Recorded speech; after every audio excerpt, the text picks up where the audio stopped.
Hi, welcome back to another ugly sweater. I watched like my last episode podcast my podcast episode. Ugh, Starting off sniffly. Um which everybody wants to hear in a podcast, just mucus.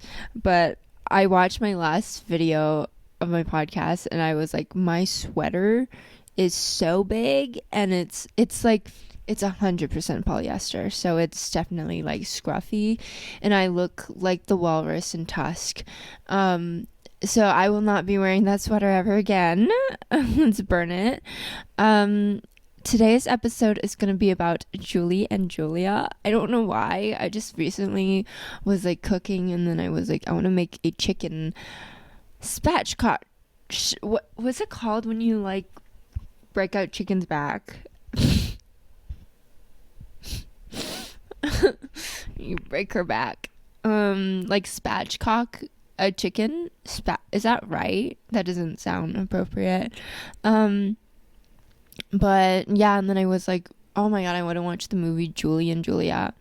And I remember watching Julie and Julia back in high school in film class, and I think it's a fun film. Also, it's just like a warm, cozy, kind of holiday-ish movie I would watch. The most infamous Christmas movie, I guess. Julie and Julia. I guess so. It's not really, but like, sure. Like everybody, whenever anybody asks me what's my favorite Christmas movie, I'll say Julie and Julia.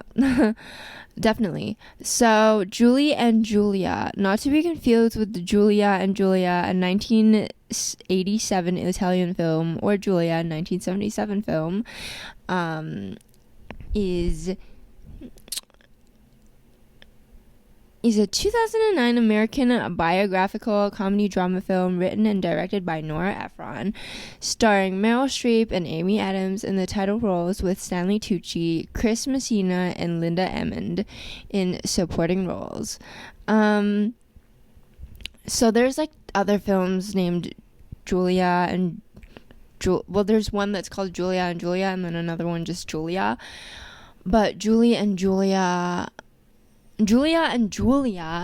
which is an Italian film, which we're not talking about today, but I think it's funny because it's spelled like Giulia, and then Giulia, Julia and Julia, Julia. And that movie is kind of sad. I looked into it. It's an Italian film, and it's about a woman who is widowed because her husband Paolo is killed in a car accident, and then she also has a child with him as well. And then she like walks down a mysterious path with like mist and fog, and then she finds, this one like realtor, a British photographer named Daniel, and she ends up dating him because she wants to move on from her husband. And they date and they have sexual relations, and then he becomes passive and controlling, and she's still daydreaming about her ex-husband, and then she ends up stabbing him and then dumping his body into the bay, that's so relatable, queen. Oh yeah, like, I don't know, like when your rebound wants more and then you just end up stabbing him and then dumping his body into the bay. So that is, we're starting off in a light note. Oh god, I can see the sweater's already chunky on me. And then the other film is Julia, 1972, and it's an American political drama film directed by Fred Zinnemann and written by Alvin Sargent. And this one is about Nazis in World War II. And I guess, no, that has no tie with Julia. Julia and Julia. I wanted to see if there was a tie at all. I guess, like, Julia Child was a spy. I don't know, like, what she... I don't know. Was Julia Child in Italian? No. She was American, and then she did French cooking. So I watched this movie, so I do know what happens. So it's easy for me to just talk about. I feel like it's so random for me to talk about this, because it's like, does anybody even watch this movie ever anymore? But I just feel like talking about it for some reason. So Efron's screenplay is based on 2 books, My Life in France and Child's autobiography written by Alex Prudhomme, and a memoir by Powell. So Julie Powell, who is this lady who wrote this blog, and we'll get more into her later, but the movie received positive reviews, especially for Streep's performance. Rotten Tomatoes gave the film a score of 77% based on 221 reviews, with an average score of 6.7 out of 10, which is, I think, is pretty good.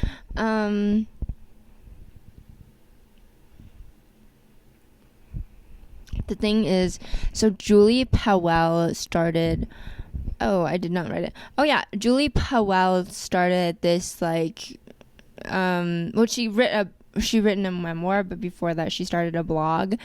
And the memoir was Julie and Julia, 365 Days, 524 Recipes, One Tiny Apartment Kitchen. And she had a blog on that too, and it was called the Julie and Julia Project.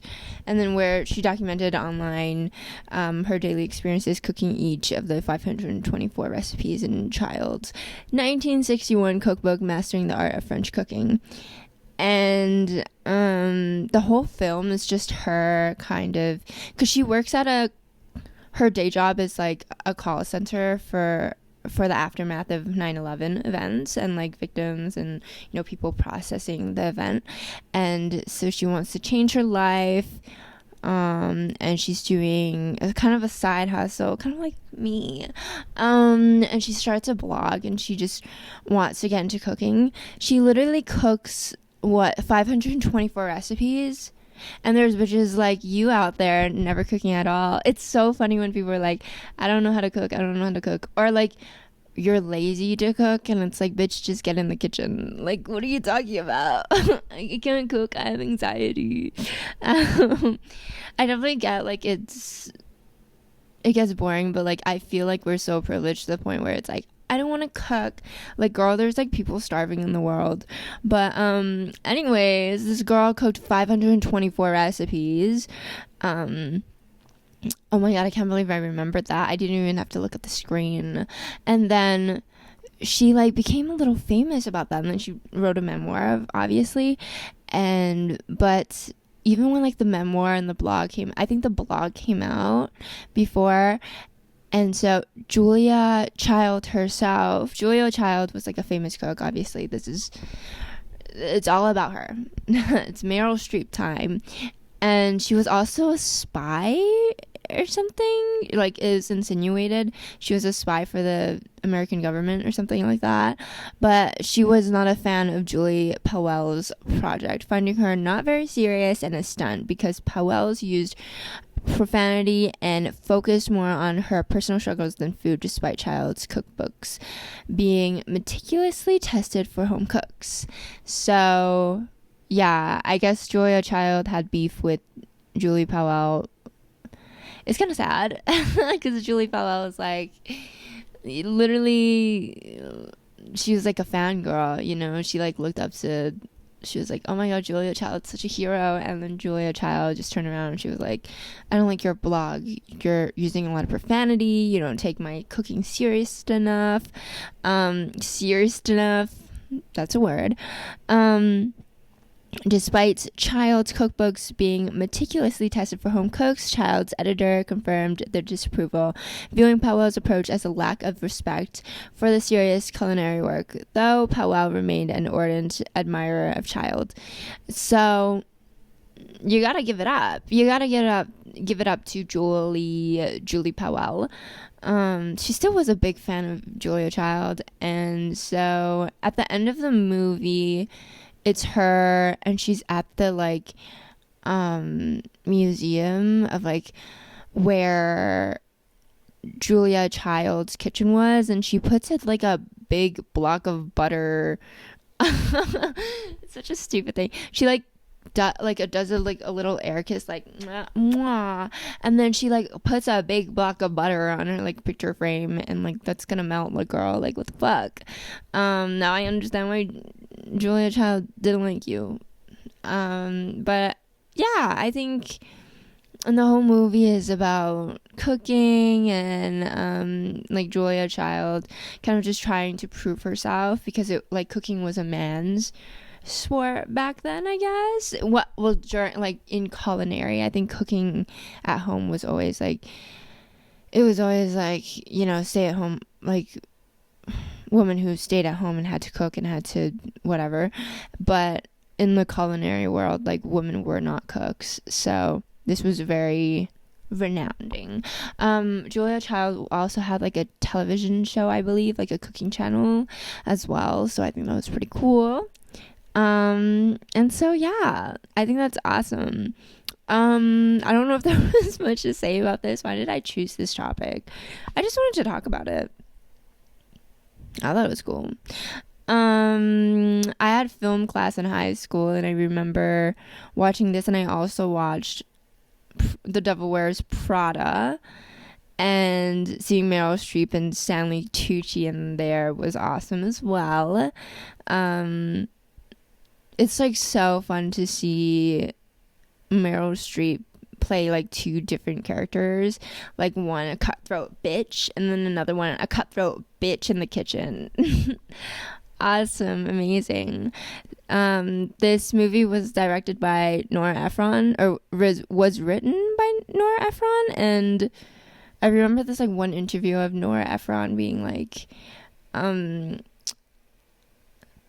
Streep is such a great actress, like, oh god, I'm getting distracted. Somebody's in my house. If you ever were to go audition for yourself and you're playing against Meryl Streep, she would still get the character and not you, which is so funny. But yeah, I need to close the door. Oh my god, holy hell, I almost just ran myself into that light. I also did that like before the recording too. Like I was just about to like zoom into the light for some reason. So yeah, what's up with you guys? I keep waking up in the middle of the night with like anxiety attacks, and I don't even want to talk about it because it's like so much, and like that's for my therapist to hear. But I keep waking up in the middle of the night. Oh my god. And I actually read like a page of, I like Wikipedia like anxiety, and I was like, maybe this is a fun topic for my podcast, so maybe I'll pull that up as well. There's a lot. I think like just like searching into it is helpful as well. So I guess this is Julia and Julia Child. I didn't even plan this out. Julia and Julia Child and anxiety. This is so random. This podcast is just like, what is going on? Anxiety is an emotion characterized by an unpleasant state of inner turmoil and includes feelings of dread over anticipated events. And then like there's just a photo of like The Scream by Edward Munch. Edward Munch. Damn, you Munch. Which grapples with the complex human experience, and like if you know, the painting is just like him screaming and having like his two hands up to his face, like Kevin in Home Alone. But honestly, like over the years, I feel like I relate to that painting so much more. Like that is how I feel on the inside. Anxiety is a feeling of uneasiness and worry, usually generalized and unfocused as an overreaction to a situation that is only subjectively seen as menacing. It is often accompanied by muscular tension, restlessness, fatigue, inability to catch one's breath, tightness in the abdominal region, nausea, and problems in concentration. Anxiety is closely related to fear. I have dealt with anxiety with my whole life. Hence why I watch movies and stuff, and I have this podcast. For me, I think it's like it comes and goes, and it like lately it's been a lot because I stopped like distracting myself. I would usually like distract myself, and it just wasn't working anymore, and I felt like, wow, like I look around me and it's been 6 years and I still am the same person I have been. I'm still the same girl I've been. And I think this year is like the year of redemption. Shedding was last year. This is the year of the horse. We're going to be horsing around. But I feel like talking about anxiety is more like learning more about it is more what's it called, like more constructive than just talking about my anxieties. Just for like preface or like context, I have a lot of social anxiety and just like general anxiety. I have anxiety in driving for some reason. But to learn more about it, it is more of like, it is a byproduct. It could be genetic, but it also could be like a rumination. I am not a psychiatrist or psychologist or a therapist or anything, so please take this everything with a grain of salt. I'm reading everything online, but rumination is a huge cause of it. And if you're having a lot of fear, it is basically your cognitive behavior of like how you process information, and sometimes your brain tricks yourself. So my therapist says mostly like depression can be genetic, but most of the time it is cognitive behavior, and it's also you develop it through the way you cope. And I think everybody knows this. But the more you overthink things, I know it's so easy to say, but the more you overthink things, like the worse they get. And rumination is prolonging depression. So everybody's going to feel depressed one way or the other, but like I feel like I've like locked in now that I'm like talking about something I'm very like interested in, like, and that has affected my life for so long. But the more everybody feels depressed here and there, and like especially after traumatic events, but if you're a person that ruminates and keeps feeling those emotions and you keep digging yourself deeper and you keep going back to those experiences that make you feel worser. I know it's very addictive, but rumination prolongs the depression period that you are in. And sometimes you're just like, whatever, it's pointless. I'm just gonna keep thinking about it and be sad all the time. And it's really sad because a lot of your time is wasted and you don't grow. You know, people are always like, time heals all wounds. That's partially true, but if you're ruminating all the time, you're thinking about all the negatives and you're beating yourself down and you're thinking of everything as a negative, and you're always introspective and you're always looking inwards, you're never going to be happy, and time will heal your wounds very slowly. And I don't think it doesn't fully process all the wounds. So it's better to, I think, just realize that you're having this process and the way you think isn't always true. And sometimes my therapist says this, your first initial reaction or thought isn't always right. Even if it comes up in your head right away, it's not always right. Sometimes your judgment is fogged by your perception of the way you perceive things. You know what I mean? And I've been having a lot of like panic attacks, and like I just wake up in the middle of the night and I'm like, God, like I don't know where I think my anxiety, personally for me, it stems from uncertainty. So I'm like, what am I gonna eat tomorrow? You know, but it is more like even like that like actually has an effect in it, and it's like, who cares, like just do it. And for me it's like, what am I gonna be in 5 years? You know what I mean? And you can never be a fortune teller, and you can never be a mind reader, and it is hard for the uncertainty, but you have to face it and you have to deal in it.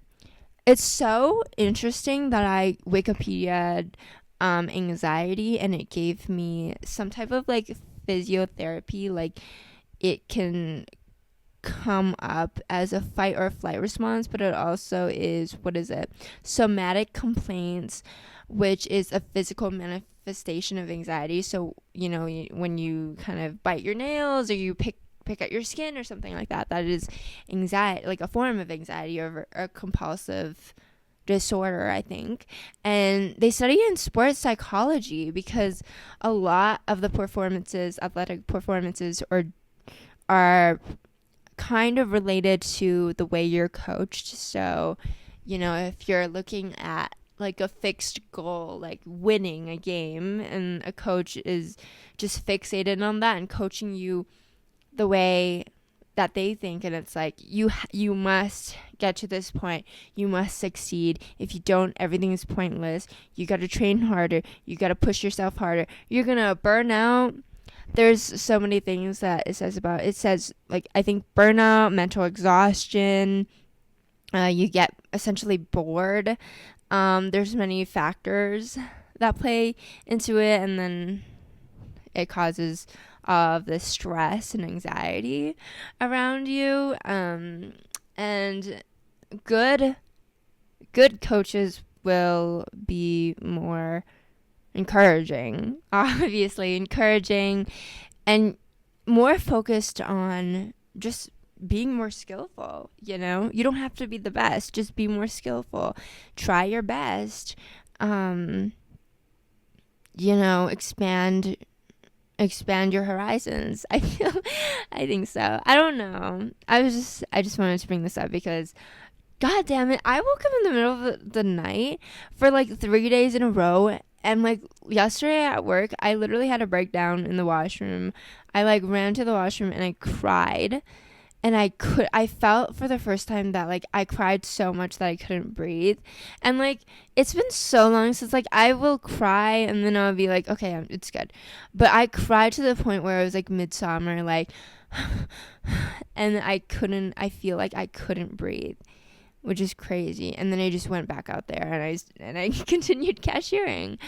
But yeah, I feel like it is hard to, like, when you look at yourself with like other people who don't kind of deal with these kind of things, it's easy to like feel like there's something wrong with you, but there isn't. Everybody's different. Everybody's born in different environments. Our parents are different, our peers are different, where we grow up and which areas and what neighborhoods are different as well.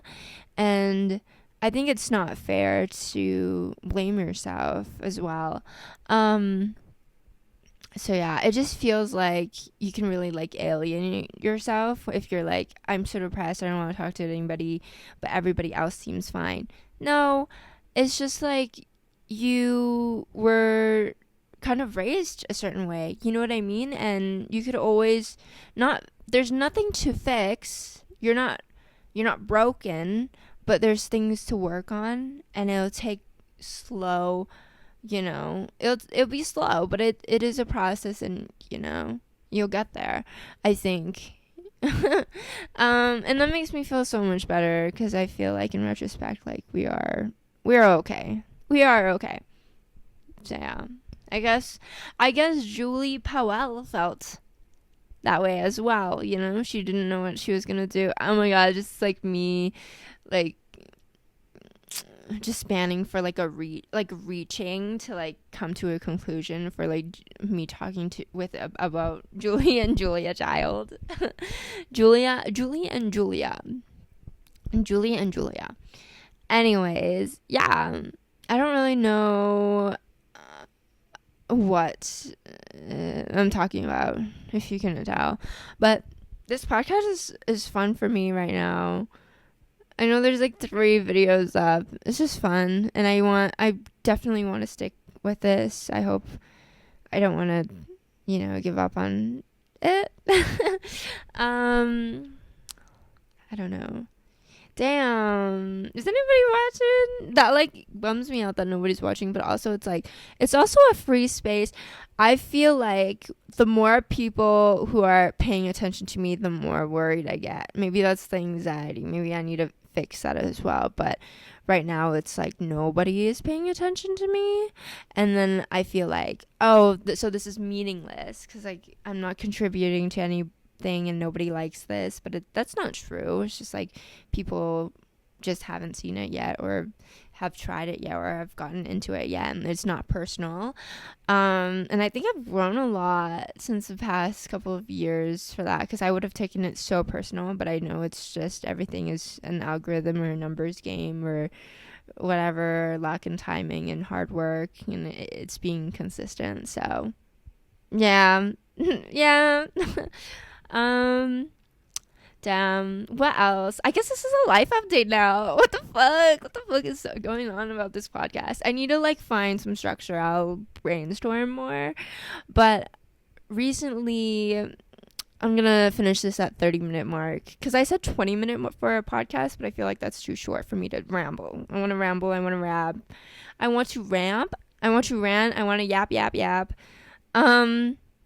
Recently for me, I want to sign up for like acting class etiquette courses, because I brought up something about like me not fulfilling like my creative endeavors or whatever the fuck with my therapist, and she was like, maybe you should try like, if you're interested in things, just show interest and, you know, the rest will come. So I'm going to try doing that. I really want to try acting. I feel like it'd be fun. I have a lot of emotions and I feel like I could portray emotions if I tried. I don't know. I feel a lot.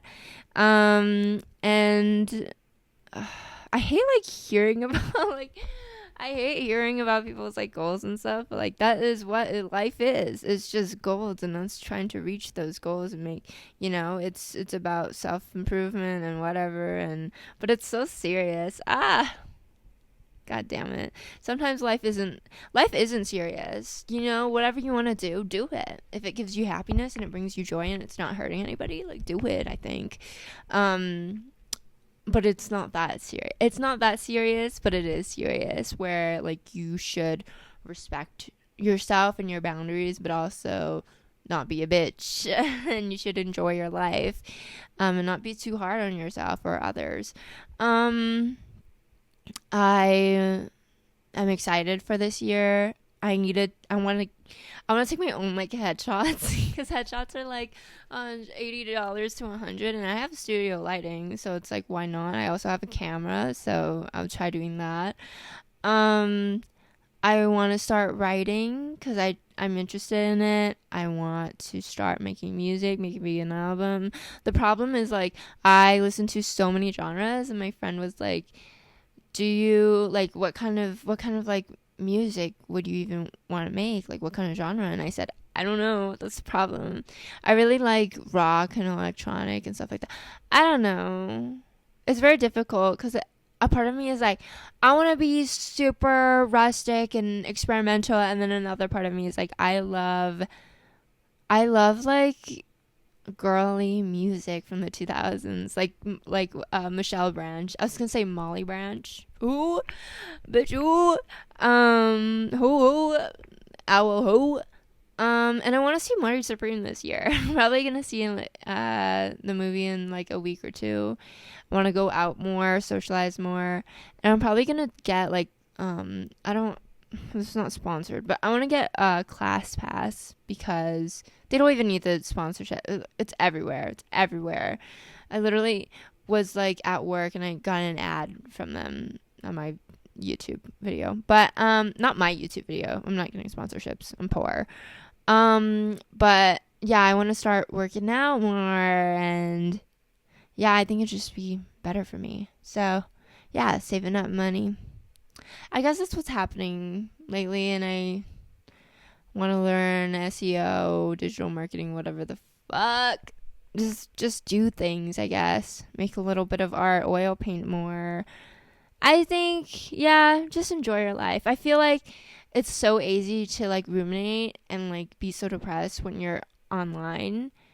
'Cause you're just like so focused on things that are out of your control, and no matter how harsh the world gets, like I feel like you need to just try to enjoy your life and not focus on, the world is going to try to beat you down and tell you that everything's pointless. That is the trap. You got to enjoy your life. And that's what I learned in 2025. Thanks guys. Thanks. So yeah. Thank you for watching episode 3 of this podcast. I'll be back very soon. Bye.